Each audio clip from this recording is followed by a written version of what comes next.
அடுத்தப்புறமா என்னன்னு பார்க்கலாம். இப்போ பார்த்தீங்கன்னா, காது குத்துற ஃபங்க்ஷன் வந்து ரொம்ப சிறப்பா வந்து பண்ணிட்டுருக்காங்க. கோவில்ல வந்து ராஜாங்கம், நம்ப சேது எல்லாருமே பார்த்தீங்கன்னா வந்து காத்துட்ருக்காங்க நம்ம தமிழ்ச்செல்விக்காக. இந்த பக்கம் பார்த்தீங்கன்னா, தமிழ்ச்செல்வி வீட்ல எல்லாருமே காத்துட்ருக்காங்க. ஆனா, தமிழ்ச்செல்வி தான் இன்னும் வரலன்னு சொல்லிட்டு, அப்போ பார்த்தீங்கன்னா, "மொட்டை அடிக்கணும் குழந்தைக்கு, டைம் ஆகுது." அப்படின்ற மாரிலாம் வந்து பேசிட்டுருக்காங்க.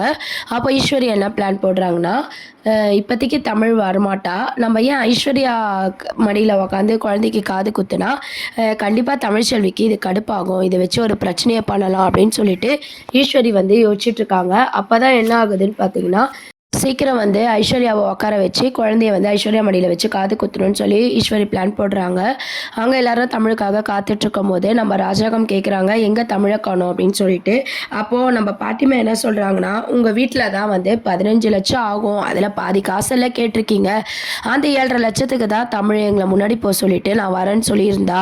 அத ஏற்பாடு பண்ண தான் போயிருக்கா." அப்படின்னு சொல்லும்போது, ராஜாங்கத்துக்கு செம்மையா கோவம் வருது. "ஈஸ்வரி எல்லாமே உன்னால தான். அவ்ளோ காசு இப்ப எதுக்கு? நீ தான் எல்லா பிரச்சனைக்கும் காரணம்." அப்படின்ற மாரி ஈஸ்வரிய பார்த்து ராஜாங்கம் வந்து கேள்வி கேட்குறாங்க. அதுக்கு ஈஸ்வரி என்ன சொல்றாங்கன்னா, "நான் ஒண்ணும் காரணம் இல்ல மாமா. சவால் விட்டா பாருங்க, அவ தான் காரணம். நம்ம என்ன சிம்பிளாவா பண்ணிடுவோம். அது எப்படி நம்ம குடும்பத்துக்கு எதிரா வந்து நானும் வந்து காசு தருவேன்னு சொல்லிட்டு அவ சவால் விடலாம். இப்ப அவ தோத்து தான் போறா. வேடிக்கை பாருங்க." அப்படின்ற மாரிலாம் சொல்லிட்டு இருக்காங்க. இதெல்லாம் கேட்டு பாட்டிம்மா என்ன சொல்றாங்கன்னா, "கண்டிப்பா என் பேத்தி வந்து தோத்து போமாட்டா. எப்படியாவது வந்து அவ தான் ஜெயிப்பா. அந்த பணத்த உன் கையில குடுப்பா பாரு." அப்படின்ற மாரி பாட்டிம்மாவும் ஒரு பக்கம் வந்து சொல்லிட்டு இருக்காங்க. ராஜாங்கம் எல்லாருமே பார்த்தீங்கன்னா, ஈஸ்வரி மேல கோவமா இருக்காங்க. இந்த பக்கம் பார்த்தீங்கன்னா, ஐயரு வந்து குழந்தைக்கு மொட்டை அடிக்க டைம் ஆயிடுச்சு. அதுக்கப்புறம் வந்து காது வேற குத்தணும். சீக்கிரம் அம்மா, அப்பா வந்து உட்காருங்க அப்படின்னு சொல்லும்போது, ஈஸ்வரி வந்து அவங்க போட்ட பிளான் படி ஐஸ்வர்யா மடியிலேயே அழகருக்கு காது குத்திடணும் அப்படின்ற மாரி நம்ம ஐஸ்வர்யாவ போய் உட்கார சொல்றாங்க. ஐஸ்வர்யாவும் பார்த்தீங்கன்னா, "தமிழ் வந்துட்டோம். நான் உட்காந்தா தப்பாயிடும்." அப்படின்ற மாரி சொல்றாங்க. அது மட்டும் இல்லாம, "அழகர் என்ன அம்மான்னு கூப்பிட்டதே தமிழால தாங்கிக்க முடியல. இந்த மாரியான ஒரு விஷயம்லாம் நடந்தா கண்டிப்பா தமிழ்ச்செல்வி மனசு கஷ்டப்படும்." அப்படின்ற மாரி ஐஸ்வர்யா வந்து யோசிக்கிறாங்க.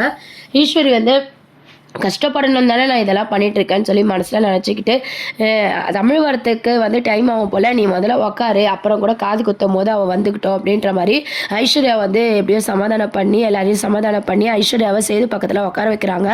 அழகரையும் வந்து பார்த்தீங்கன்னா, ஐஸ்வர்யா மடியில உட்கார வைக்கிறாங்க. ஏன்னா தமிழ் வரத்துக்கு முன்னாடி குழந்தைக்கு வந்து ஐஸ்வர்யா மடியில காது குத்தணும் அப்படின்ற மாரி ஈஸ்வரி வந்து பிளான் போடுறாங்க. அதுக்கப்புறம் பார்த்தீங்கன்னா, பாட்டிம்மா வந்து, "நிறுத்துங்க. அவ அம்மான்னு கூப்பிடாததே அவளால தாங்கிக்க முடியல. இந்த மாரிலாம் பண்ணிட்டு இருந்தீங்கன்னா, தமிழ் வந்து கடுப்பாயிடுவா. கொஞ்சம் பொறுமையா காத்துட்ருப்போம்." அப்படின்ற மாரி சொல்லிட்டுருக்காங்க. எல்லாருமே பார்த்தீங்கன்னா, தமிழுக்காக காத்துட்ருக்காங்க. இருந்தாலும் வர லேட் ஆகுது அப்படின்னு சொல்லிட்டு, ஐஸ்வர்யா மடியில காது குத்திருவோன்னு சொல்லி ஈஸ்வரி வந்து எல்லார்கிட்டயும் பேசி, எப்படியோ பிரெயின் வாஷ் பண்ணி பார்த்தீங்கன்னா, எல்லாரையுமே வந்து ஒத்துக்க வச்சு ஐஸ்வர்யா மடியில காது குத்துற மாரி செட்டப் வந்து பண்ணிட்டுருக்காங்க. கரெக்ட்டா அந்த டைம் வந்து, "நிறுத்துங்க." அப்படின்னு சொல்லி தமிழ் வராங்க. தமிழ பார்த்ததும் நம்ம அம்மாச்சி எல்லாருக்குமே வந்து ரொம்பவே கஷ்டமா இருக்கு. அதாவது இவ்வளோ தூரம் வந்து ஓடி வந்திருக்காளே பணப்பெட்டியோட, என்னென்னலாம் கஷ்டப்படுவாளோ அப்படின்ற மாரி கஷ்டப்பட்டுட்டு, அதே மாரி டைமுக்கு வந்தத நெனச்சு சந்தோஷப்படுறாங்க. ஏன்னா தமிழ் மட்டும் வரலன்னா, ஐஸ்வர்யா மடியில தான் வந்து அழகருக்கு காது குத்தியிருக்கணும். நல்ல வேளை தமிழ் வந்துட்டா அப்படின்னு சொல்லிட்டு, தமிழ் குடும்பத்தில இருக்கவங்க, பாட்டிமா எல்லாருமே பார்த்தீங்கன்னா, ரொம்பவே சந்தோஷப்படுறாங்க. அதுக்கப்புறம் பார்த்தீங்கன்னா, அந்த காச எடுத்து ஈஸ்வரி கையில தமிழ் குடுக்குறாங்க. "என்ன சொன்னீங்க? இந்த பணத்த தானே என்னால ஏற்பாடு பண்ண முடியாதுன்னு சொன்னீங்க. இப்ப நான் ஏற்பாடு பண்ணிட்டேன். இப்ப என்ன சொல்றீங்க?" அப்படின்ற மாரி கேட்குறாங்க. உடனே வந்து ஈஸ்வரிக்கு என்ன பண்றதுன்னே தெரியல. அ "அப்புறம் என்ன திருடிட்டு வந்தியா?" அப்படின்ற மாரிலாம் ஈஸ்வரி கேட்குறாங்க. உடனே ராஜாங்கம் வந்து ஈஸ்வரிய திட்டுறாங்க. "நீ இவ்வளோ பணம் கேட்டதே தப்பு. இதுல வாய்க்கு வந்தபடி பேசாத. கொஞ்சம் வாய மூடிட்டு இரு ஈஸ்வரி." அப்படின்னு சொல்லி ராஜாங்கம் வந்து ஈஸ்வரிய வந்து ரொம்பவே திட்டிட்டு இருக்காங்க. அதுக்கப்புறம் சரி, சரி நேரம் ஆயிடுச்சு. ஐஸ்வர்யா கிட்ட சொல்றாங்க, "குழந்தைய தமிழ்கிட்ட குடு. தமிழ் உட்காரட்டும்." அப்படின்னு சொல்லிட்டு ஐஸ்வர்யாவ பார்த்தீங்கன்னா, குழந்தைய வந்து தமிழ்கிட்ட குடுத்துட்டு அங்கருந்து எழுந்துக்கிறாங்க. அப்புறம் பார்த்தீங்கன்னா, சேதுவும் தமிழும் ஒண்ணா உக்காந்துட்டு இருக்காங்க. அப்புறம் வந்து பாட்டிம்மா வந்து கேட்குறாங்க, "தமிழ எப்படி நீ பணத்த ரெடி பண்ண?" அப்படின்னு சொல்லிட்டு. உடனே தமிழ் என்ன சொல்றாங்கன்னா, "மொட்டை அடிக்க டைம் ஆயிடுச்சு. மீதி கதையெல்லாம் அப்புறம் நான் பொறுமையா உங்ககிட்ட சொல்றேன்." அப்படின்னு சொல்லிட்டு, நம்ம சேது மடியில வந்து மீனாட்சியும், அழகர் வந்து பார்த்தீங்கன்னா, தமிழ் மடியில உட்கார வச்சு மொட்டை அடிக்கிறாங்க. இத பார்த்து எல்லாருக்குமே வந்து ரொம்பவே சந்தோஷமா இருக்கு. ஈஸ்வரி மட்டும் ஒரு பக்கம் கடுப்பாவுறாங்க. நம்ம நெனச்ச மாரி ஐஸ்வர்யா மடியில காது குத்து மொட்டை அடிச்சு காது குத்தியிருந்தா, தமிழ நல்லாவே எல்லாமே வெறுப்பேற்றிருக்கலாம், எல்லாமே மிஸ் ஆகிடும். அது மட்டும் இல்லாமல் எந்த பால் போட்டாலும் இவ சிக்ஸர் அடிக்கிறாளே, அது எப்படி 7.5 லட்சம் வந்து இவளால் ரெடி பண்ண முடிஞ்சுது அப்படின்னு சொல்லி சித்ராவும் ஈஸ்வரியும் பேசிகிட்டு இருக்காங்க. அதுக்கப்புறம் வந்து நம்ம தாமரை, நம்ம சாவித்திரி எல்லாரும் பார்த்தீங்கன்னா தமிழுக்கு சப்போர்ட்டாக வந்து பேசிகிட்டு இருக்காங்க. நல்லபடியாக பார்த்தீங்கன்னா மொட்டையெல்லாம் அடித்து முடிச்சிடுறாங்க. அப்போ தமிழ் வந்து ஈஸ்வரியை பார்த்து சொல்கிறாங்க, என்ன இருந்தாலும் மற்றவங்க பெற்றவங்களாயிட முடியாது, உங்கள் பிளான் என்றைக்குமே நடக்காது, இந்த பணத்தை தானே என்னால் ரெடி பண்ண முடியாதுன்னு சொன்னீங்க, எப்படி ரெடி பண்ண பார்த்தியா அப்படின்னு சொல்லிட்டு சவால் விட்டு தமிழ்ச்செல்வி பேசிகிட்டு இருக்காங்க. 2 குழந்தைக்கும் மொட்டை அடிச்சிட்டாங்க. நல்லபடியாக இப்போ காது குத்து ஃபங்க்ஷனும் வந்து நல்லபடியாக முடிச்சிடுறாங்க. அப்போ வந்து நம்ம தமிழ்கிட்ட நம்ம பாட்டிமா கேட்குறாங்க, எப்படி உன்னால் வந்து இந்த பணத்தை வந்து ரெடி பண்ண முடிஞ்சுது அப்படின்னு சொல்லி கேட்கும்போது தமிழ்ச்செல்வி என்ன சொல்கிறாங்கன்னா, காரை வந்து நம்மளுக்கு பரிசாக வந்த காரை வந்து விற்றுட்டேன் அப்படின்ற மாதிரி சொல்லும்போது பாட்டிமா ரொம்பவே ஷாக் ஆகுறாங்க.